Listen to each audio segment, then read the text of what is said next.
Bismillahirrahmanirrahim. Assalamualaikum warahmatullahi wabarakatuh. Hari ini kita belajar simulasi dan komunikasi digital dengan materi flowchart algoritma. Ini adalah kompetensi dasar untuk yang 3.1 ini untuk pengetahuan, sedangkan pada detik 1 untuk keterampilan.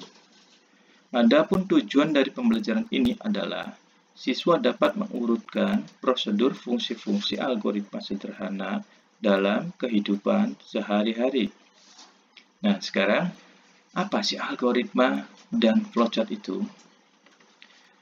Algoritma adalah urutan langkah-langkah logis penyelesaian masalah yang disusun secara sistematis. Apa itu sistematis?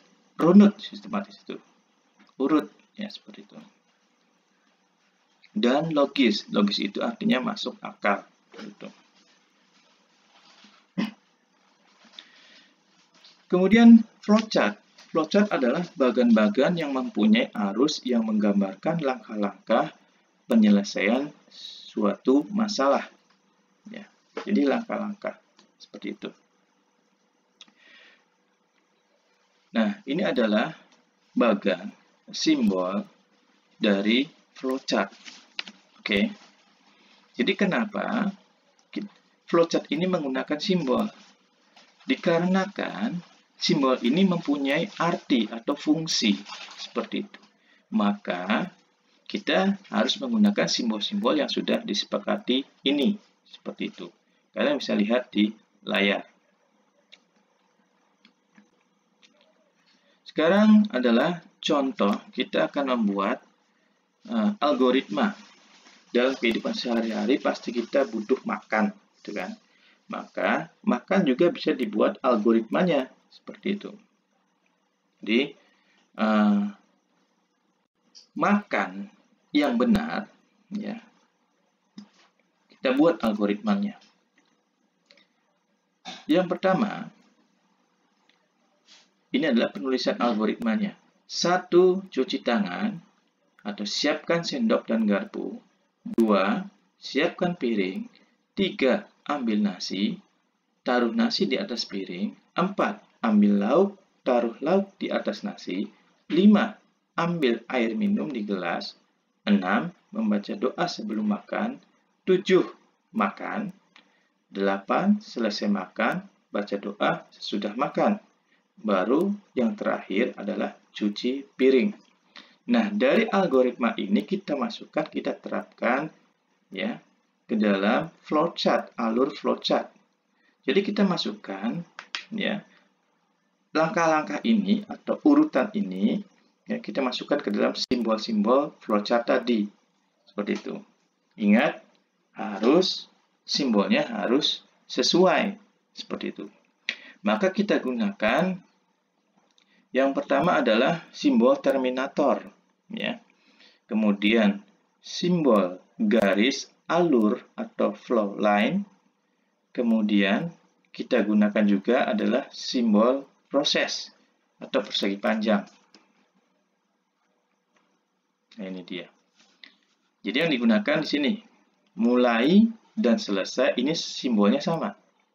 Ya, yaitu simbol terminator. Baru kemudian anak panah atau garis alur, flow line. Ini garis alur. Ya, seperti itu. Kemudian persegi panjang. Ini adalah simbol dari proses. Jadi kalau kita bacakan, ya, mulai. Jadi proses yang pertama adalah cuci tangan atau siapkan sendok dan garpu. Baru lanjut ke proses kedua, siapkan piring. Lanjut lagi ke proses ketiga, ambil nasi, taruh nasi di atas piring. Sampai dengan proses yang ke-9, yaitu cuci piring. Baru kita harus akhiri dengan selesai atau end, seperti itu. Contoh yang kedua, mengirim surat ke kantor pos. Digunakan berapa simbol di sini? Yang pertama, mulai dan selesai pasti sama, satu simbol. Kemudian simbol anak panah atau garis alur atau flow line. Kemudian persegi panjang yaitu simbol dari proses. Baru di sini yang keempat adalah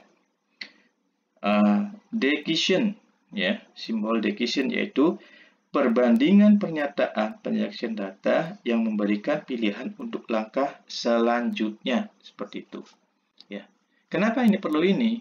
Coba kalau kita bacakan alurnya, mulai. Kemudian proses yang pertama mempersiapkan kertas atau kartu ucapan, lanjut ke proses kedua mempersiapkan amplop. Proses yang ketiga, siapkan alat tulis. Proses yang keempat, mulai menulis ucapan. Proses yang kelima, memasukkan kertas ke dalam amplop. Proses yang keenam, lem amplop, melakukan lem di amplop. Yang ketujuh, proses ketujuh, tulis alamat tujuan. Setelah menulis alamat, tentunya kita butuh perangko. Perangkonya sudah ada belum? Jika belum ada perangko, maka kita harus beli dulu. Ya, kita harus ke kantor pos. Ya, jika sudah ada, kita sudah beli, ya sudah ada di rumah, misalkan perangkonya, maka dilakukan lanjut ke langkah berikutnya, yaitu melakukan lem perangko.